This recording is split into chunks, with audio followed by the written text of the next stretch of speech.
Hello dear students, welcome in this video. और हम आपके लिए लेकर आए हैं न्यू चैप्टर नंबर 11 गीतायः उपदेशः। तो हम यहाँ पर जानेंगे गीता के उपदेश के बारे में। गीता का उपदेश श्रीमद् भागवत गीता, ठीक है। तो यहाँ पर गीता का उपदेश किसके लिए था? वो अर्जुन को दिया था भगवान श्री कृष्ण ने, जब अर्जुन युद्ध नहीं कर रहे थे, ठीक है। तो यहाँ पे भगवान श्री कृष्ण ने अर्जुन को समझाया था जिससे वह युद्ध करें, ठीक है। किसके विपरीत युद्ध कर रहे थे, किन के लिए?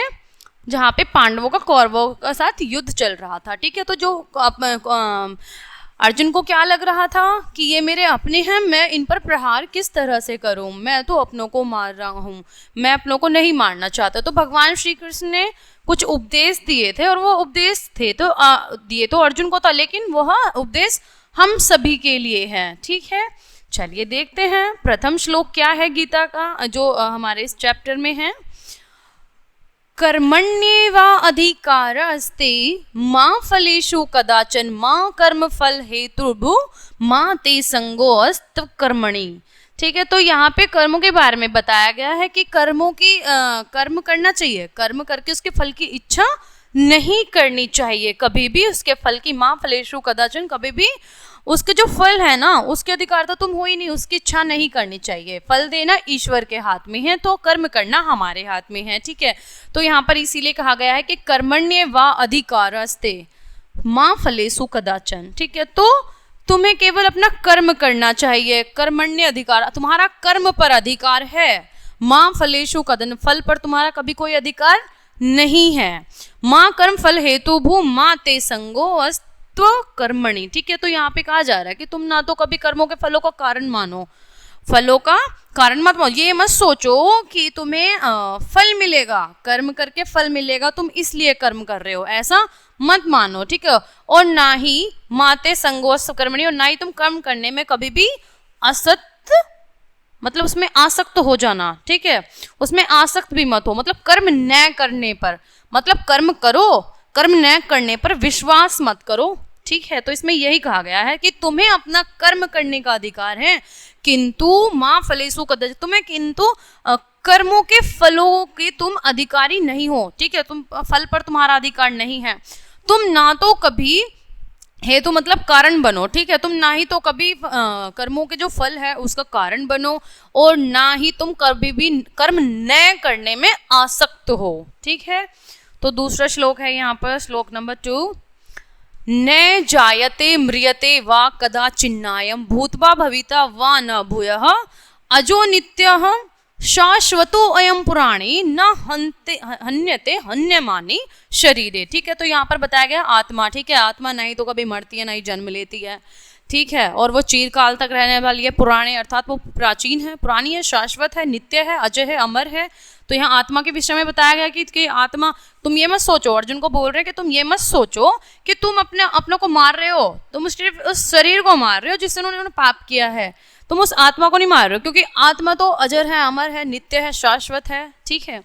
तो ना जायते म्रियते वा कदाचिन्नाय, कभी भी क्या, आत्मा के लिए किसी भी काल में ना तो जीवन है, जायते अर्थात जीना, जन्म है, म्रियते अथवा न मरना, ठीक है।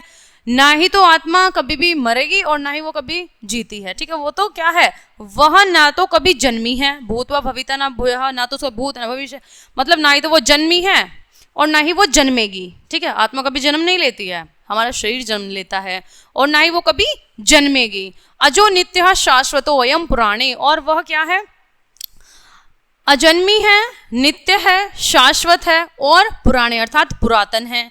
शरीर के मारे जाने पर भी वह क्या नहीं है, ना हन्यते हन्य माने शरीर, और हन्य माने शरीर, शरीर के मारे जाने पर भी वो क्या नहीं है, वह ना हन्यते, वो मरी हुई नहीं है, ठीक है, मारी हुई नहीं मानी जाएगी वो। तो आत्मा के लिए किसी भी काल में ना तो जन्म है, ना मृत्यु है, और वो ना कभी जन्मी है, और ना ही वो कभी जन्म लेगी, और ना ही वो जन्म लेती है, ठीक है। तो वह तो क्या है, अजन्मा है, नित्य है, शाश्वत है, और प्राचीन है, और वो शरीर के मारे जाने पर भी क्या, इस शरीर के मारे जाने पर भी आत्मा मारी नहीं जाती, ठीक है। आत्मा तो हमेशा ऐसे ही रहेगी, शरीर नष्ट हो जाएगा।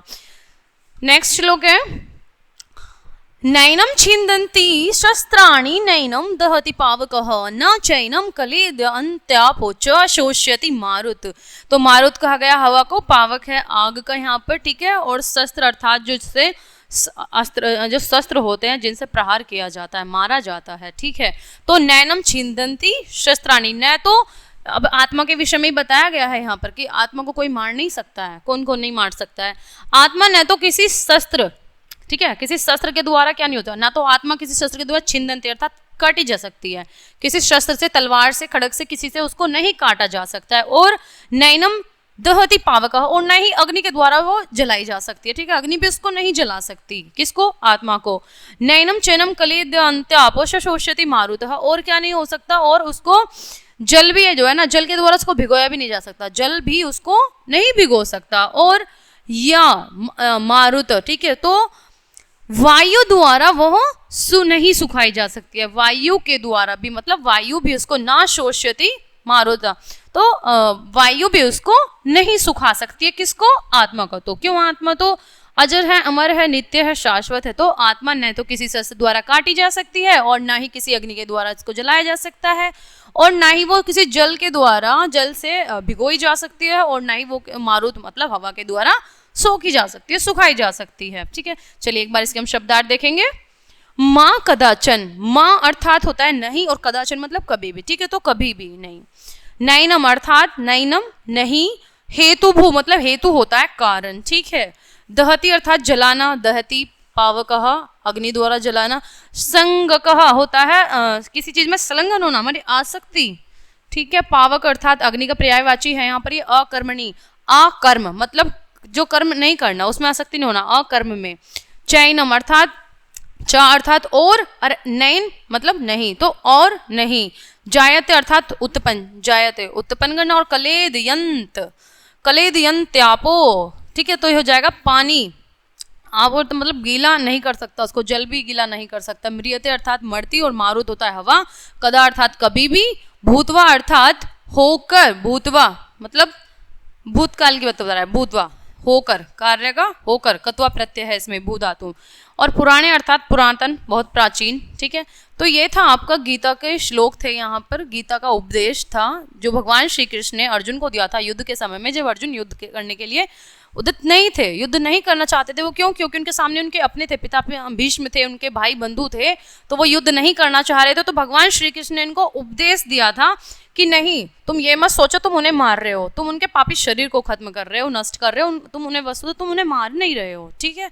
तो तुम पाप और पुण्य का युद्ध है ये, तो तुम पाप को मिटाने के लिए पाप को मिटा रहे हो, तुम अपनों को नहीं मार रहे हो, ठीक है। तो ये था आपका गीता का उपदेश। ये चैप्टर यहीं पर हो जाता है कंप्लीट। मिलते हैं नेक्स्ट वीडियो में, तब तक के लिए बाय बाय।